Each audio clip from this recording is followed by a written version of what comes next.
I have spent some time emphasizing the fact that each of us forms our own environment, because I want you to realize that the responsibility for your life and your environment is your own. If you believe otherwise, then you are limited. Your environment then represents the subtotal of knowledge and experience.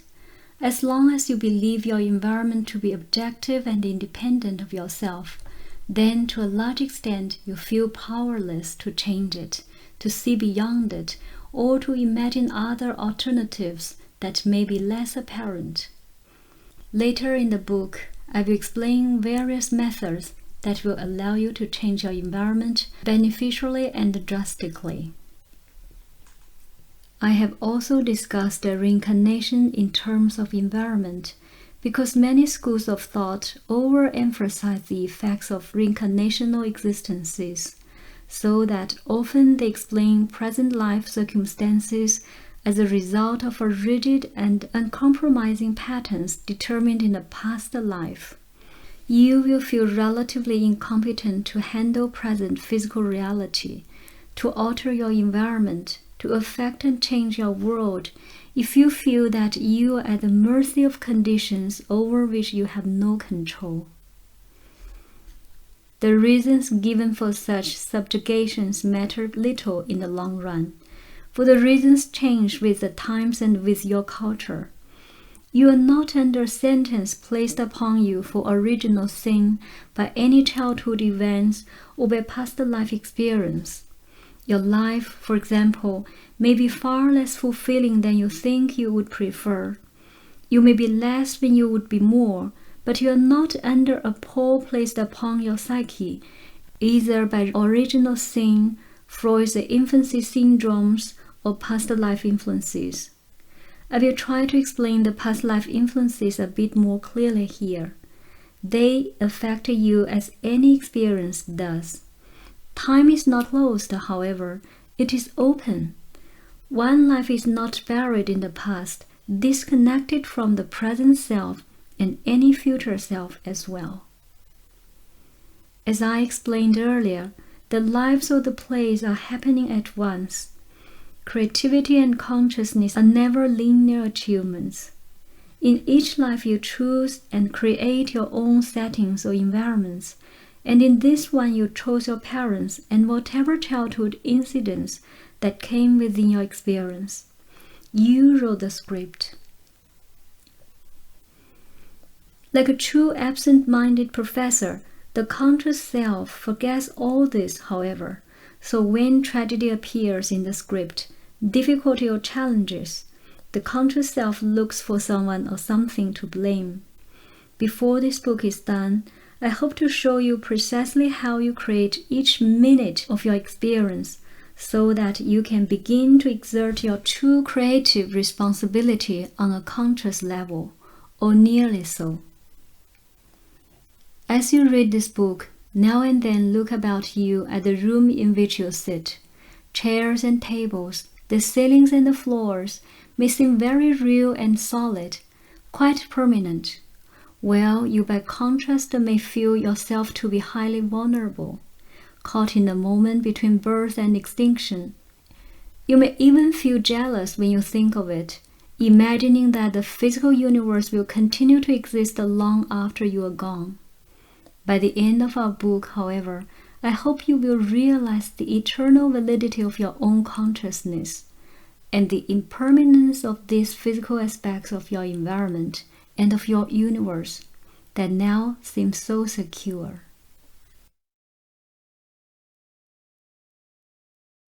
Chapter 5. Health Laws for Matter, Coordination Points.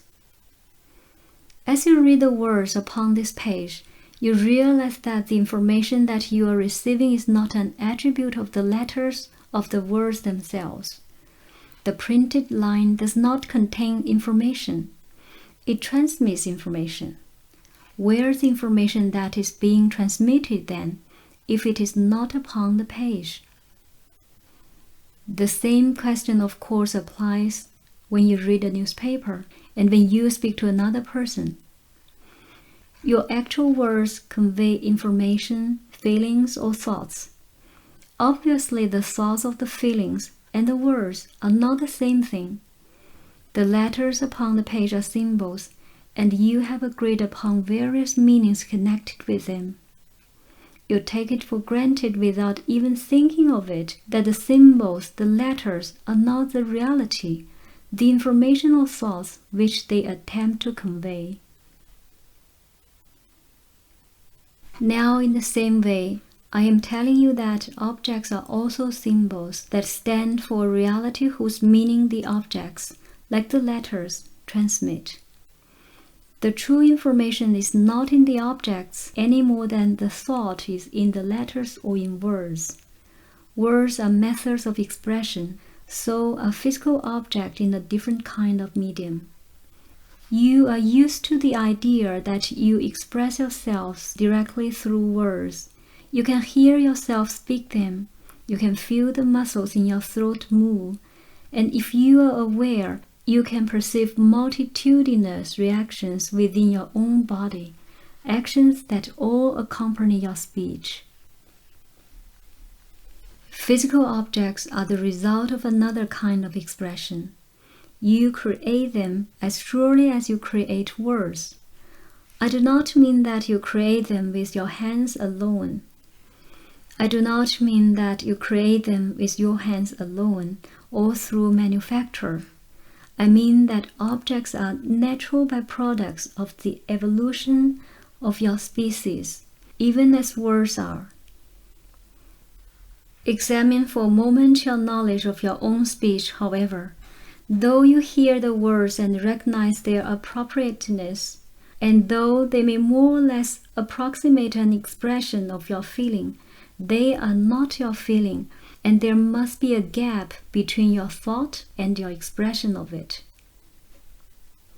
The familiarity of speech begins to vanish when you realize that you, yourself, when you begin a sentence, do not know precisely how you will end it, or even how you form the words.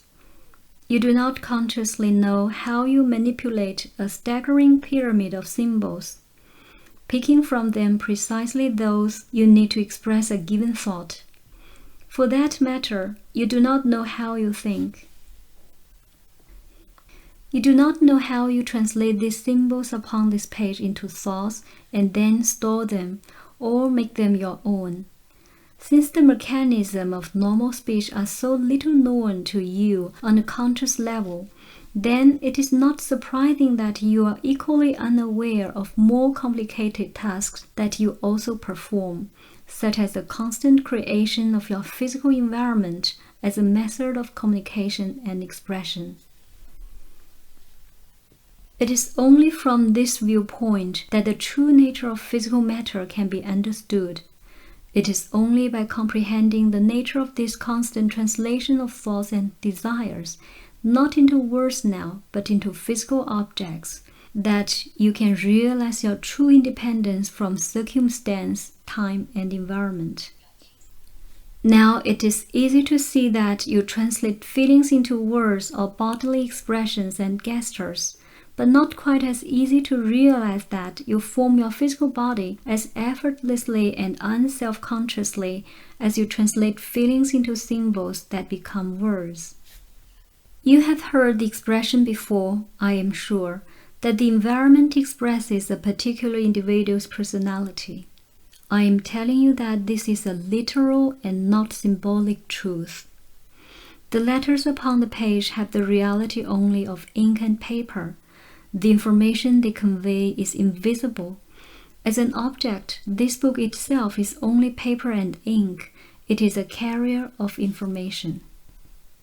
You may perhaps argue that the book was manufactured physically and did not suddenly erupt through rubber skull, already printed and bound. You in turn had to borrow or purchase the book, so you may think, surely I did not create the book as I created my words.